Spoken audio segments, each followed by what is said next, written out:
La figura del usufructo también tiene un tiempo para extinguirse, tiene unos supuestos que la ley establece a partir del artículo 619 para que esta figura se extinga jurídicamente hablando. Fíjense ustedes por qué no podemos entonces referirnos a que cualquier cosa puede ser objeto de usufructo. Sí puede serlo, sin embargo, repito, se deben cumplir con una serie de disposiciones, una serie de formalidades, porque si usted no cumple con esa serie de formalidades, entonces luego cómo usted va a demostrar que lo que usted realizó para esa persona fue un usufructo. Es allí donde está el detalle de por qué no podemos deliberadamente, deportivamente, decir que, bueno, no, sí, eso es un usufructo. No. Hay una serie de formalidades que se deben cumplir. Y a partir del 624, entonces comenzamos a hablar del uso y de la habitación. Y fíjense ustedes que el Código Civil respecto a este tipo de figuras las tiene específicamente sobre bienes como el fundo. Los fundos son lo que se llama hoy en día una granja, una finca, etcétera, etcétera. Y en ella se hace un uso. Por lo general, la figura del uso se adaptó no única y exclusivamente para los fundos, pero son para los que regularmente se llegaron a utilizar. Hoy en día es poco probable que se haga un simple documento para el uso de cualquier otra cosa que no sea algo como un fondo, como una tierra. En la actualidad sí existe, pero quedó permanente en ese campo y es muy utilizado, pero es dentro del derecho agrario, más que todo. Y fíjense que el derecho de uso es un usufructo limitado solo al usuario y a su familia, como dice el código, y recae sobre bienes no consumibles. No surge de la ley, sino por acuerdo de las partes. Fíjense ustedes, es persona, por tanto no es cesible y es inembargable, no recae sobre créditos. Esa es una de las características que tiene el usufructo, que tiene el uso. Y el derecho de habitación, ese sí es más utilizado a pesar de todo, porque tiene los mismos caracteres que el derecho de uso, pero se diferencia de que este es más reducido, pues se contrae solo al derecho de habitar en una casa, un departamento. Generalmente se concedía a personas de escasos recursos económicos por razones de afecto. Incluso dentro de los mismos familiares, dentro de grupos familiares, llegaron a celebrarse este tipo de contratos de derecho de habitación. En la actualidad todavía ocurre con aquellas personas que por alguna necesidad o por ubicación de su domicilio, pues deben ocupar una habitación en un inmueble que no les pertenece. Eso es muy común. Existen también unos derechos y unas obligaciones tanto para el usuario de esa habitación como para el dueño o el propietario de ese bien. También existen una serie de obligaciones que están establecidas dentro del Código Civil. Y vamos a encontrar dentro de la figura de derechos reales una serie de figuras e instituciones que en realidad no son utilizadas con mucha frecuencia. Sin embargo, pues existen en ella principios jurídicos que es importante que nosotros sepamos, porque muchos de esos principios nosotros los trasladamos de forma análoga a distintas figuras que nosotros utilizamos para que nuestros clientes puedan en definitiva satisfacer su necesidad de arrendar, de usar, de prestar, etcétera, etcétera. Y aquí vamos a entrar en un tema bastante interesante, y es a partir del parágrafo segundo, artículo 632 del hogar, Y fíjense lo que dice, lo vamos a leer lentamente.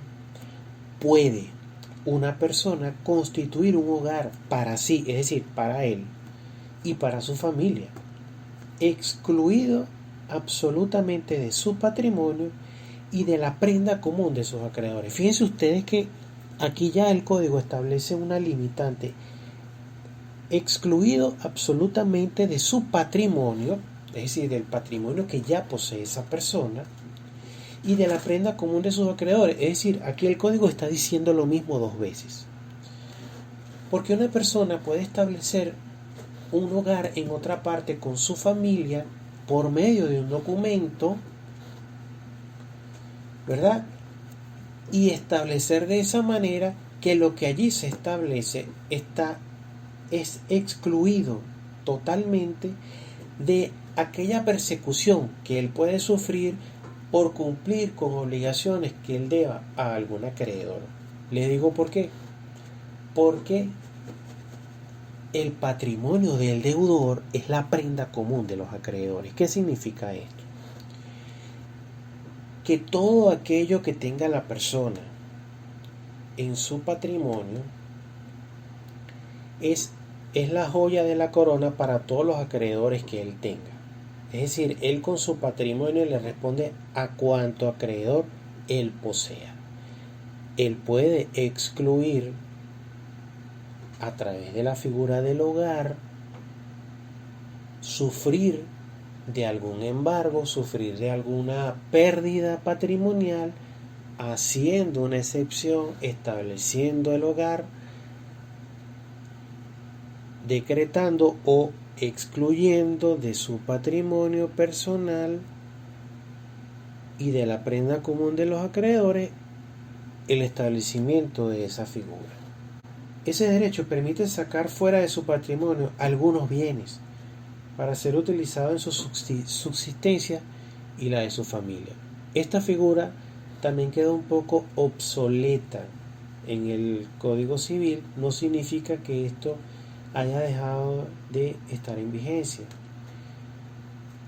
¿Por qué? Porque el Código Civil está establecido de una forma en la que protegía, en la que se caracteriza por ser protector de instituciones como el matrimonio, instituciones como la familia, como la patria potestad, como los hijos, etcétera, etcétera. Esa es más o menos una razón por la cual surgió en nuestro Código Civil este tipo de figuras. Y que esos bienes queden libres de la persecución por parte de sus acreedores y que serán en todo caso intocables. Queda así garantizada para su familia, libre de amenazas y ejecuciones que lo llevarían a la ruina. Eso en principio fue lo que quiso dictar o lo que quiso describir el código con esa figura. El derecho de propiedad tiene una limitación cuando hablamos de una propiedad en la cual existe un predio. Y el 644 establece que esas limitaciones de la propiedad predial tiene por objeto la utilidad pública o privada. Fíjense ustedes, las limitaciones legales a esa propiedad predial surgen como restricciones a un contenido normal que tiene el derecho de propiedad, y estas están presididas por el criterio de utilidad. Nuestro Código Civil practica una distinción entre esas limitaciones que tienen por objeto la utilidad pública, por ejemplo, la conservación de un bosque, paso por las orillas de río, canales navegables, navegación aérea, construcción, reparación de caminos, incluso obras públicas. Tiene por objeto la utilidad privada. Ese régimen se fundamenta en este mismo Código Civil. ¿Okay? ¿Qué ocurre? Ustedes pudieron haber notado, quizás hayan hecho visita en alguna casa en la que ustedes pueden conseguir que en el jardín hay un poste de electricidad, que existe una caseta telefónica dentro de la propiedad, una caseta telefónica que pertenece a la compañía anónima Teléfonos de Venezuela CanTV, o un poste de luz que pertenece a la Corporación Eléctrica Nacional, Corpoelec.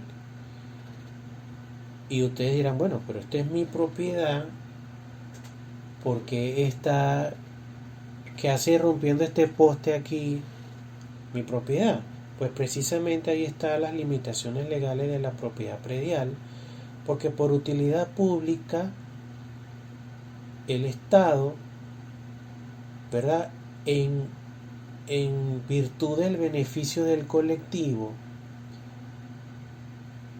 determina la necesidad de que por allí deba pasar un poste de luz, de que allí se deba instalar una central telefónica, de que debajo de tu finca deba pasar una parte del oleoducto que transporta el petróleo, etcétera, etcétera.